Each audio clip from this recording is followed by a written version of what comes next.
Welcome to the last video of our Fire System Builder How-to Video series.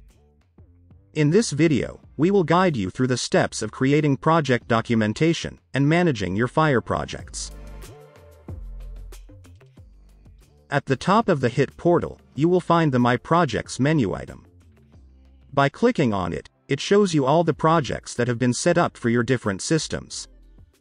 The HIT portal provides different filtering options, such as project number, project name, and project type, which is the fire system in this case. Furthermore, you can also sort the projects by various criteria. Then you can also jump into the project and edit the project name. Here it is possible to create a project documentation, copy or delete the project. Moreover, it is also possible to download the project by tagging it. This can be used to share the project with colleagues, if you need help with configuring the project. Additionally, you can upload projects from others by clicking on the Upload Project button.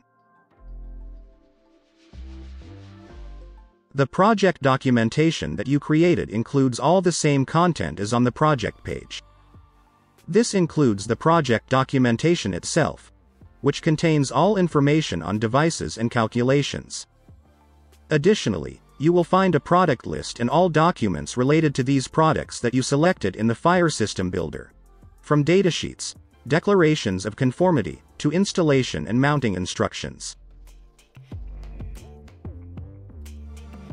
This is how projects are managed in the Fire System Builder. Thank you for watching.